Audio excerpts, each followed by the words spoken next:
NCERT की किताबों के पन्नों को हम लोग उलटने और समझने की कोशिश कर रहे हैं। एक बहुत मशहूर कथन है, history is written by the victors. इतिहास विजेताओं द्वारा लिखा जाता है, लेकिन क्या भारत में इतिहास सरकारों द्वारा लिखा जाता है? आज ये बहस एनसीईआरटी की सामाजिक विज्ञान की नई किताब पर शुरू हो गई है।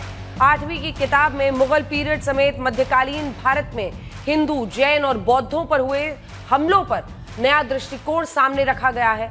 जिस मुगल शासक अकबर को स्कूली किताबों से लेकर पॉपुलर कल्चर में अकबर द ग्रेट समझा और बोला गया, एनसीईआरटी की नई किताब उस पहलू को भी उजागर कर रही है जिसमें अकबर ने हिंदुओं के कत्लेआम का आदेश दिया था, मंदिरों को नष्ट करवाया था। सवाल यह है कि क्या ये इतिहास के डार्क चैप्टर्स, यानी जिसे आप कह सकते हैं एक ऐसा हिस्सा जिसको कोई देखना नहीं चाहता था, खोलना नहीं चाहता था, उसे खोला जाना है? क्या ये सेक्युलरिज्म के नाम पर दबाए गए क्रूर सच का बाहर आना है? क्या ये नेहरू पीरियड से लेकर मनमोहन काल तक पढ़ाए गए इतिहास का सच्चा रिवीजन है, या फिर ये शिक्षा का भगवाकरण है, जैसा आरोप लंबे समय से विपक्ष लगाता रहा है? 8वीं के नए सिलेबस में विचारधारा या सच?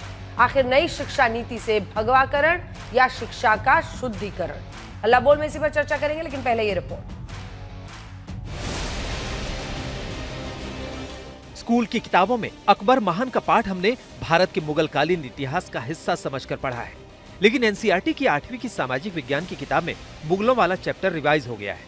एनसीईआरटी की किताब में अकबर को महानता के चश्मे से नहीं देखा गया है, बल्कि उसके शासन में हिंदुओं पर हुई क्रूरता का जिक्र है।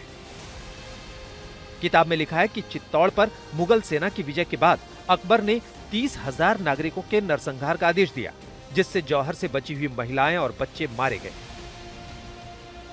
किताब के मुताबिक अकबर ने अपने विजय संदेश में कहा, हमने काफिरों के कई किलों और शहरों पर कब्जा हासिल करने में सफलता पाई है और वहां इस्लाम स्थापित किया है। अपनी खूनरेजी तलवार के दम पर हमने उनके दिमाग से काफिर होने के निशान मिटा दिए और हमने उन जगहों और पूरे हिंदुस्तान में मंदिरों को नष्ट किया।